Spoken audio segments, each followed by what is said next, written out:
क्या आप फेफड़ों में होने वाले इन्फेक्शन से परेशान हैं? क्या आप फेफड़ों में होने वाली बीमारियों के बारे में जानना चाहते हैं? क्या आप फेफड़ों को स्वस्थ कैसे रखें जानना चाहते हैं? तो कहीं मत जाइए, यह वीडियो आपके लिए ही है।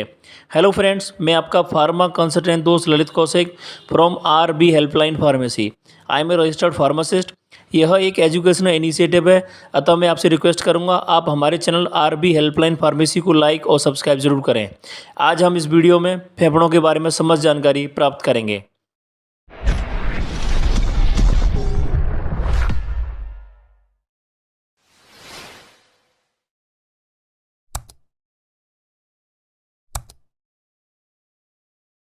फेफड़े यानी कि लंग्स हमारे शरीर का एक ऐसा अंग है जो एनवायरनमेंट के सीधा टच में रहता है, क्योंकि जो सांस हम नाक के द्वारा ले रहे हैं वो सीधा फेफड़ों में पहुंचती है। फेफड़े अपनी एक्सचेंज प्रक्रिया को चालू रखते हैं। फेफड़ों के द्वारा बॉडी से कार्बन डाइऑक्साइड को एब्जॉर्ब करके नाक के द्वारा बाहर निकाल दिया जाता है और बॉडी को ऑक्सीजन सप्लाई कर दी जाती है।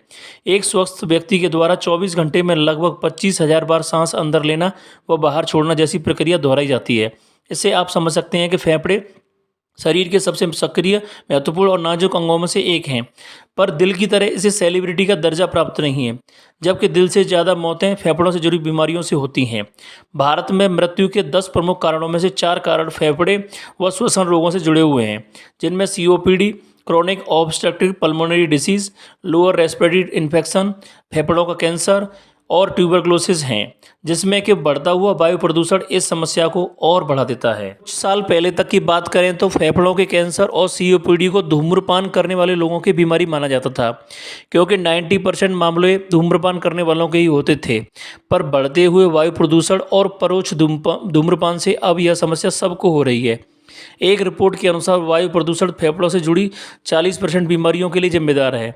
आगे वायु प्रदूषण और उससे होने वाले फेफड़ों पर असर की बात करें तो प्रदूषित वायु में सांस लेने से फेफड़ों की क्षमता और कार्यप्रणाली प्रभावित होती है। वह समय से पहले ही बूढ़े होने लग जाते हैं। लगातार टॉक्सिन्स और प्रदूषक के संपर्क में रहने से फेफड़े क्षतिग्रस्त हो सकते हैं।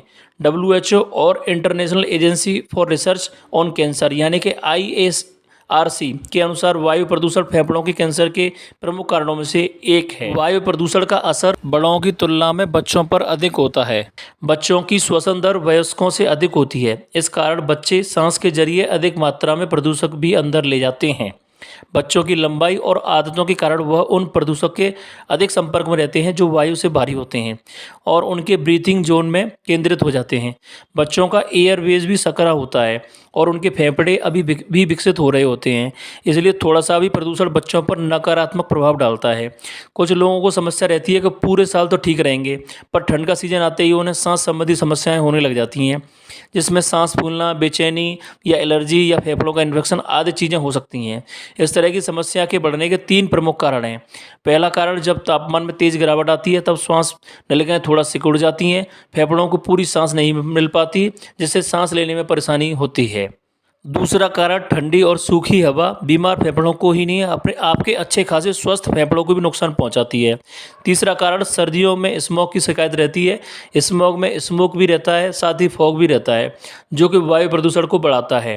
प्रदूषित वायु श्वास नलिकाओं और फेफड़ों के सीधे संपर्क में आने से ऊतकों की कोशिकाओं के DNA को नुकसान पहुंचाती हैं, जिससे वे भी क्षतिग्रस्त हो जाती हैं, जो कि सांस संबंधी समस्या पैदा कर सकते हैं। एलर्जन के फेफड़ों पर असर की बात करें तो सेहत पर सबसे ज़्यादा बुरा असर ओजोन, नाइट्रोजन डाइऑक्साइड और सल्फर डाइऑक्साइड का पड़ता है। ईंधन के जलने, बिजली के उपकरण व फैक्ट्री या अन्य किसी औद्योगिक इकाई से सल्फर डाइऑक्साइड निकलती है, जिसके कारण सांस फूलना, लगातार नाक से पानी निकलने लगता है। कम माइक्रोन वाले धूलकण यानी कि एलर्जन सेहत के लिए हानिकारक होते हैं या सांस के माध्यम से फेफड़ों में प्रवेश करते हैं और रक्त के सर्कुलेशन में मिल जाते हैं, जो कि बहुत परेशानी पैदा करते हैं। फेफड़े का इन्फेक्शन होने की शुरुआती प्रभाव की बात करें तो इससे सर दर्द, नाक, गला और आंखों में दर्द, सूजन या जलन, खांसी, सांस लेने में दर्द, निमोनिया, ब्रोंकाइटिस, स्किन इरिटेशन आदि हो सकते हैं। जिसमें कि लॉन्ग टर्म नुकसान की बात करें तो सेंट्रल नर्वस सिस्टम पर असर पड़ सकता है, कार्डियोवास्कुलर रोग हो सकते हैं, श्वसन तंत्र से जुड़ी समस्याएं हो सकती हैं, अस्थमा, कैंसर आदि बीमारियां भी हो सकती हैं। इसके अलावा जो लोग फेफड़े, हृदय या डायबिटीज़ से जूझ रहे हैं, बच्चे, बुजुर्ग, गर्भवती महिलाएं या फिर अधिक समय तक प्रदूषित वातावरण में रहने वाले लोग को विशेष सावधान रहने की ज़रूरत है। अब हम फेफड़ों को स्वस्थ रखने के साथ ही मजबूत कैसे रखें जानते हैं। फेफड़ों को स्वस्थ रखने के लिए हमें अपने पोषण पर ध्यान देना होगा। डॉक्टर के अनुसार पोषक तत्व जैसे विटामिन ए, विटामिन सी और मिनरल्स जैसे जिंक, पोटेशियम, सेलेनियम और मैग्नीशियम की कमी फेफड़ों के रोगों के खतरों को बढ़ा देती है। इसके लिए अपने पोषण का विशेष ध्यान रखें। बैलेंस डाइट को फॉलो करें। भरपूर मात्रा में सलाद, सब्जियां व फलों का सेवन करें। अगर संभव हो तो मोटा अनाज खाएं। फेफड़ों को स्वस्थ रखने के लिए हमें धूम्रपान और परोक्ष धूम्रपान दोनों से दूरी रखनी है। जब कोई व्यक्ति धूम्रपान करता है तो वो उस समय 30% धुआं अंदर ले जाता है और 70% धुआं बाहर छोड़ता है, जो कि धूम्रपान करने वालों को तो नुकसान कर ही रहा है, इसके साथ ही उनके साथ रहने वाले लोगों को भी नुकसान पहुंचा रहा है। यही आखिर में जाकर कैंसर का कारण बनता है। फेफड़ों को स्वस्थ रखने के लिए वायु प्रदूषण से बचना है, जिसमें कि आउटडोर वायु प्रदूषण ही नहीं, हमें इंडोर प्रदूषण से भी बचना है। जैसा कि आप समझ चुके हैं, वायु प्रदूषण फेफड़ों के इन्फेक्शन का बहुत बड़ा कारण है। इससे बचें। चेहरे व नाक को ढककर रखें। जब तापमान बहुत कम हो तब खुले में व्यायाम न करें। मुंह के बजाय नाक से सांस लेने का अभ्यास करें। बाहर कहीं जा रहे हैं तो मास्क का प्रयोग करें। दमा व सांस के रोगी विशेष ध्यान रखें। धुआं, धूल, मिट्टी वाली जगह से दूर रहें। इंडोर प्रदूषण से बचने के लिए घरों व ऑफिसों के अंदर की हवा शुद्ध रखें। एयर फ्रेशनर का इस्तेमाल न करते हुए एयर प्यूरिफिकेशन सिस्टम का इस्तेमाल करें। घर के खिड़की दरवाज़ों को बंद करके न रखें, उन्हें कुछ समय के लिए खोल कर रखें ताकि साफ़ हवा अंदर आ सके। घर के अंदर धूल धुआं न करें। साफ़ सफाई का विशेष ध्यान रखें। कालीन, कारपेट, बिस्तर साफ रखें। घर में फफूंद को न बनने दें। घर में धूम्रपान न करें। इसके अलावा कोई भी संक्रमित व्यक्ति अगर आपको महसूस हो रहा है तो उससे दूरी बनाकर रखें। इसके अलावा फेफड़ों को स्वस्थ रखने के लिए व्यायाम करें, साथ ही गहरी सांस लें। डीप ब्रीदिंग का रेगुलर अभ्यास करें। व्यायाम से फेफड़ों की क्षमता बढ़ जाती है। डॉक्टरों के अनुसार सामान्य स्थिति में स्वस्थ व्यक्ति 1 मिनट में 15 से 20 बार सांस लेता है, पर व्यायाम के दौरान यह बढ़कर 40 से 50 प्रति मिनट हो जाता है, जिससे कि ब्रीदिंग क्लियर होती है, ऑक्सीजन सप्लाई बढ़ जाती है। इसके अलावा डीप ब्रीदिंग से फेफड़े साफ होते हैं। अधिक मात्रा में ऑक्सीजन अंदर जाती है, कार्बन डाइऑक्साइड बाहर निकल जाती है। डीप ब्रीदिंग का सही तरीका, नाक से सांस अंदर लें और मन ही मन 1 2 3 4 काउंटिंग करें, फिर मुंह से सांस छोड़ें। ऐसा ही रिपीट मुंह से लें, फिर नाक से छोड़ें। इसका रेगुलर अभ्यास करें। इसके अलावा फेफड़ों को स्वस्थ रखने के लिए पानी और तरल पदार्थों का सेवन अधिक मात्रा में लें। ऐसे फेफड़ों की म्यूकोसल लाइनिंग पतली होती है, जिससे फेफड़े बेहतर काम कर पाते हैं। किसी भी प्रकार के संक्रमण से बचने के लिए हाथों की प्रॉपर साफ सफाई करते रहें। सर्दियों में गर्म पानी का सेवन बेहतर रहता है। जब भी मौका मिले ठहाका लगाकर ज़ोर से हंसें।